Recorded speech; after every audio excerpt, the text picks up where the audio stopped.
that Fernando Mendoza will not be attending the draft. That'll be the first #1 overall pick since Trevor Lawrence in 2021. Wow. The other thing is today, Colin, as we speak, he is at the Raiders facility, and he's been working with Brian Greasy, who longtime TV guy, but the last couple of years, he's been the quarterback coach for Shanahan. Well, Shanahan, Kubiak, they run the same offense. You know, this is not your normal pre-draft visit because he knows he's going there. This is not an interview. This is we're talking football. We're talking the plays.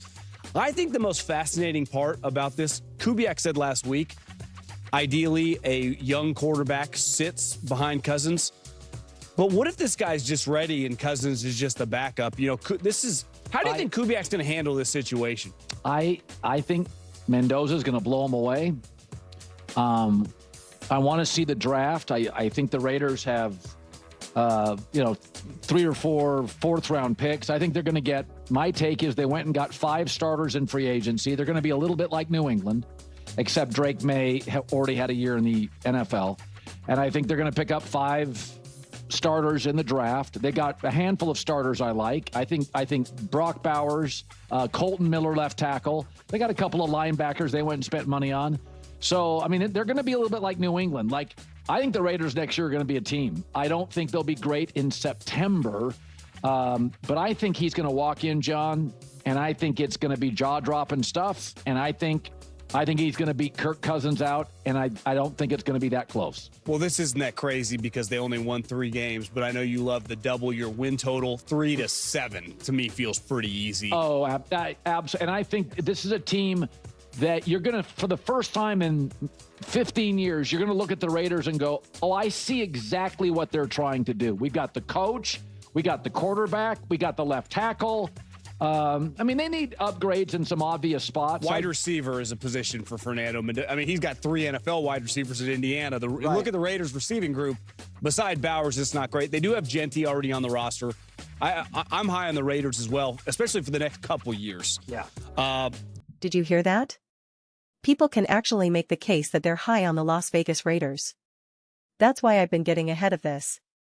That's why I've been staying in front of it. I'm telling you, Raiders fans, let's come together because we're going to be talking about this team a lot over the next several years, man. I'm just excited for all of it. I really am. I've said this so many times, I just think Mendoza is clearly going to succeed and be great with the Raiders. I'm always locking in examples in my mind that I can reference later. And I like recent examples. That's why when I talk about how teams win Super Bowls, or the decisions they've made, free agency pickups, quarterback play, whatever it is, I point to what the Rams did in 2021 and what the Eagles did in 2022 and 2024. I like to use more recent examples of these things. I'll be referencing the Seahawks now too. In terms of having a plan B and plan C, I reference the Seahawks a lot, the fact that they actually wanted to keep Geno Smith and wanted to keep DK Metcalf, but then they had to pivot because DK essentially forced his way out, and so did Geno. So anytime I see concrete examples, I think, okay, this is important to bank, to reference, to keep fresh in my mind, to actually understand what happened. What was the timeline? What was the chain of events? What were the conversations in that moment and surrounding all of this? And what were the conversations after it? That's why I reference how people didn't love that Saquon Barkley went to the Eagles. They didn't think it was a great move. It's important for me to remember that, understand that, lock that in for any future conversation.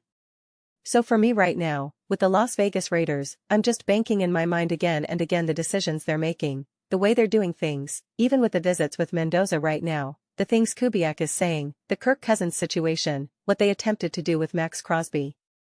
All of that type of stuff. I'm just keeping track of all these moves. I was talking to Tennessee Titans fans about the idea of drafting Jeremiah Love, and they said, you shouldn't do that. Look at what happened when the Giants drafted Saquon Barkley in that situation.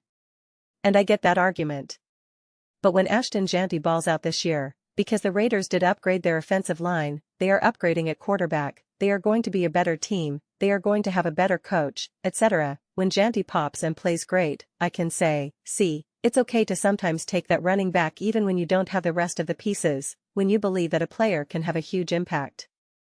Yeah, maybe you have to delay that greatness by a year because you have to take that player now, and then you wait until the next year or the year after. It'll be a perfect example. And again, dealing with Mendoza, cutting bait with Chip Kelly and the head coach, oh my gosh, whatever his name is right now. I can't, my name recall today is insane. I think every single video I've been unable to recall at least one person's name.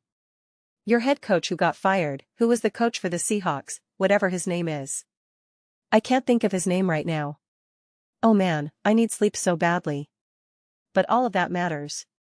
So I just think the Raiders are shaping up to be such an unbelievable example of making smart decisions. When you make bad decisions and you realize they're not right, move on.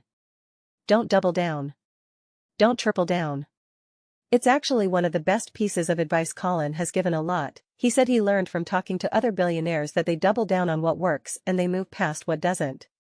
They don't keep sitting with it. I've applied that in my own life in varying degrees. Maybe not to make $1 billion, but it's definitely served me well at times for sure. And that is really what the Raiders do.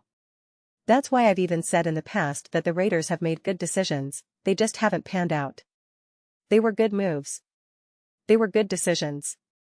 They really made sense. And it just didn't work out. And they moved on. They made smart decisions considering the failed outcomes. And again, they haven't been able to stick the landing and finally bring it home. But I think even their failures and their series of coming up short, when you really look at it, you can see they kept making moves.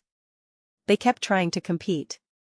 They kept taking wings regardless of the outcome. And then they eventually got there. They eventually got there. And that's where we're at right now. That's where we're at right now. You're getting there. You are arriving. And that just fires me up so much. The last couple of years, and this changed a little bit this past year, so really outside of last year, but before that, those few years, the NFL felt still awesome, still exciting, still loved it, but it was very much like the Chiefs, the Ravens, the Bills, the Bengals. Everyone was like, well, we all know the top 4 quarterbacks are Lamar, Josh, Joe Burrow, and Mahomes. Yeah. But we're entering a new era. Right now, the Chicago Bears are legit. The Chiefs are taking a step back. The Broncos were in the AFC Championship game. And the Raiders were out there winning 3 games, and now we're like, who? Be on the lookout for the Raiders. And I believe it. I wholeheartedly believe it. So it gets me excited. It gets me excited to be able to watch Raiders games this coming season and have them actually matter. I talk about this all the time. I just want games to matter. I just want games to matter. And not only for the individual team, but at the bare minimum, even if the Raiders aren't winning the Super Bowl this year, I still want them to matter. So when a team beats you, I can say, that was a great win. You know? That was a good win.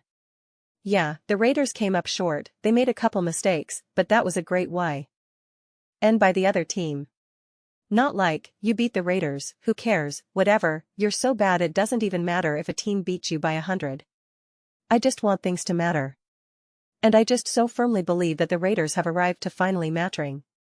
And really, if we want to be honest with ourselves, we got to this point not only with the immediate decision-making they made over this past year, let alone the last couple of years, but if you really look at the full timeline, it was over a 10-plus year window where it just wasn't working, but they were still making decisions, still taking swings, still making moves.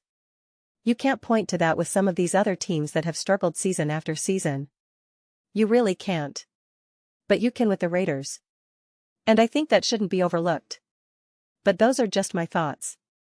I'd absolutely love to hear yours. What do you guys all think about the Las Vegas Raiders, Fernando Mendoza, and the fact that according to Colin, Mendoza is going to blow them away? He's going to blow them away. And the Raiders are on their way. Let me know your thoughts. I read every single comment.